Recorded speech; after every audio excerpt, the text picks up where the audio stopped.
말씀으로 하루를 시작하는 오늘의 묵상입니다. 오늘은 룻기 2장 17절부터 23절까지 말씀을 묵상하겠습니다. 성경 말씀을 듣겠습니다. 룻이 밭에서 저녁까지 줍고 그 주운 것을 떠니 뿌리가 한 에바쯤 되는지라. 그것을 가지고 성읍에 들어가서 시어머니에게 그 주운 것을 보이고 그가 배불리 먹고 남긴 것을 내어 시어머니에게 드리매 시어머니가 그에게 이르되 오늘 어디서 주웠느냐? 어디서 일을 하였느냐? 너를 돌본 자에게 복이 있기를 원하노라. 룻이 누구에게서 일했는지를 시어머니에게 알게 하여 이르되 오늘 일하게 한 사람의 이름은 보아스니이다. 하는지라. 나오미가 자기 며느리에게 이르되 그가 여호와로부터 복받기를 원하노라. 그가 살아있는 자와 죽은 자에게 은혜 베풀기를 그치지 아니하도다. 그 사람은 우리와 가까우니 우리 기업을 물을 자 중에 하나이니라. 하니라. 모압 여인 룻이 이르되 그가 내게 또 이르기를 내 추수를 다 마치기까지 너는 내 소년들에게 가까이 있으라 하더이다. 내 딸아, 너는 그의 소녀들과 함께 나가고 다른 밭에서 사람을 만나지 아니하는 것이 좋으니라. 이에 룻이 보아스의 소녀들에게 가까이 있어서 보리추수와 밀추수를 마치기까지 이삭을 주우며 그의 시어머니와 함께 거주하니라. 우리는 신앙생활하면서 하나님을 믿는다고 말합니다. 그런데 오랜 시간 하나님을 믿으면서 살아계신 하나님을 만나지 못한 성도들이 생각보다 많습니다. 목사님들의 설교에서 기적의 예화를 듣거나 성도들하고 나눔을 할 때 하나님의 은혜를 경험하여 간증하는 성도들을 보면 그렇게 많지 않습니다. 그래서 많은 성도들이 이론에 갇힌 하나님을 믿을 때가 있습니다. 아무리 기도해도, 아무리 헌신해도, 아무리 헌금을 해도 하나님이 이끄시는 놀라운 기적들을 잘 경험하지 못하는 성도들이 많습니다. 특히 젊은 세대들은 더더욱 답답한 신앙생활을 하기도 합니다. 제가 청년부 사역을 여러 교회에서 해봤는데요. 사역하면서 느꼈던 것은 도시에 사는 청년들일수록 살아계신 하나님을 만나기가 참 쉽지 않았습니다. 왜냐하면 하나님께 기도하고 하나님의 방법을 선택하는 것보다 세상으로 나가서 친구들과 대화하고 주변 사람들에게 부탁하는 것이 더 빠르다고 느끼기 때문에 살아계신 하나님의 기적이 올 때까지 잘 못 기다립니다. 그리고 젊은 청년들이 살아계신 하나님을 삶 속에서 경험하지 못하는 또 다른 이유는 젊은이들을 사역하는 목회자들 때문에 그렇습니다. 목회자들 자신이 부족한 사례비에서 자유를 하지 못하고 목회자적인 성공만 생각하여 젊은이들 눈치만 보면서 듣기 좋은 설교만 하면 젊은이들은 하나님을 만나는 방법을 목회자의 삶을 통해서 찾지 못하게 됩니다. 사람마다 각자 성격이 있죠.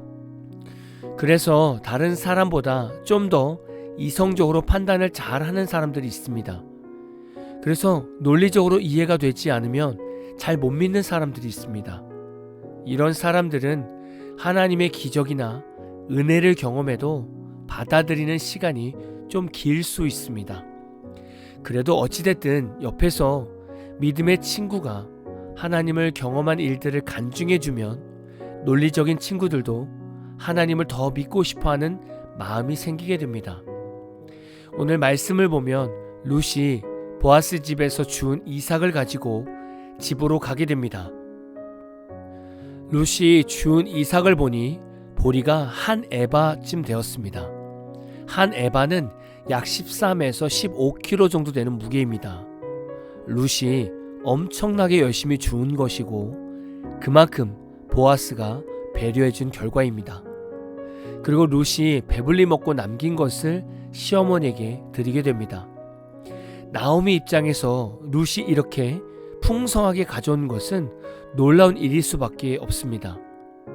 나오미가 모압 땅으로 이주하여 있던 재산을 다 허비하고 빈털터리로 베들레헴으로 돌아왔을 때에는 비참한 인생을 상상하며 왔을 겁니다. 하나님의 땅을 버리고 내 욕심을 쫓아 나갔던 나에게 과연 하나님의 은혜가 있을까 하는 생각도 있었을 겁니다. 그런데 이방 여인 룻이 타국에서 이삭 줍는 일을 했는데 생각보다 많은 보리를 주온 것입니다. 이것은 시어머니 나오미에게는 너무나 놀라운 하나님의 은혜일 수밖에 없는 거죠. 그래서 나오미는 룻에게 오늘 하루 있었던 일을 물어보게 됩니다. 룻은 자신이 오늘 경험한 놀라운 일을 시어머니에게 다 이야기를 하게 되었습니다. 이것이 지금으로 표현하면 룻이 간증을 하는 것입니다. 나오미가 들어보니 보아스라는 친족을 만나게 되었고 그 인물은 나오미네와 아주 가까운 친족이라서 기업을 물을 자가 될 수도 있는 인물이었던 것입니다.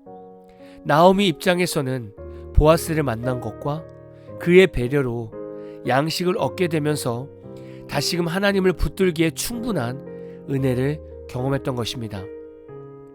모두가 절망 가운데 살 것 같다고 생각했던 과부 나오미와 룻이 하나님 안에서 귀한 만남의 복을 갖게 되자 먹을 것이 생기고 삶이 나아지게 되었습니다.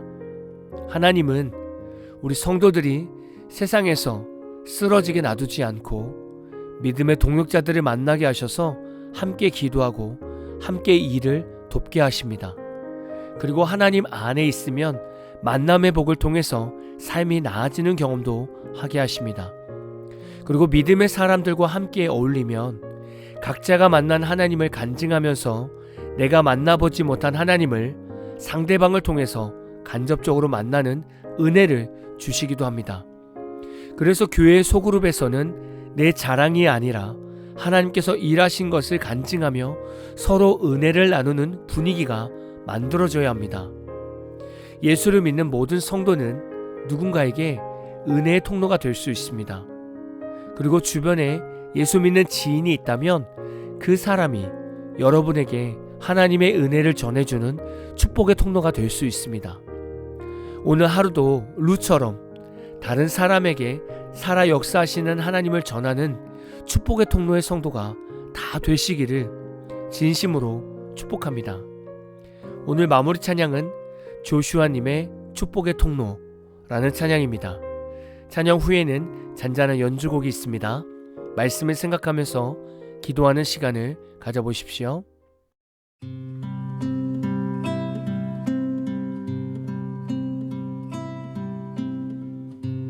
당신은 하나님의 언약 안에 있는 축복의 통로, 당신을 통하여서 열방이 주께 돌아오게 되리. 당신은 하나님의 언약 안에 있는 축복의 통로, 당신을 통하여서 열방이 주께 예배하게 되리.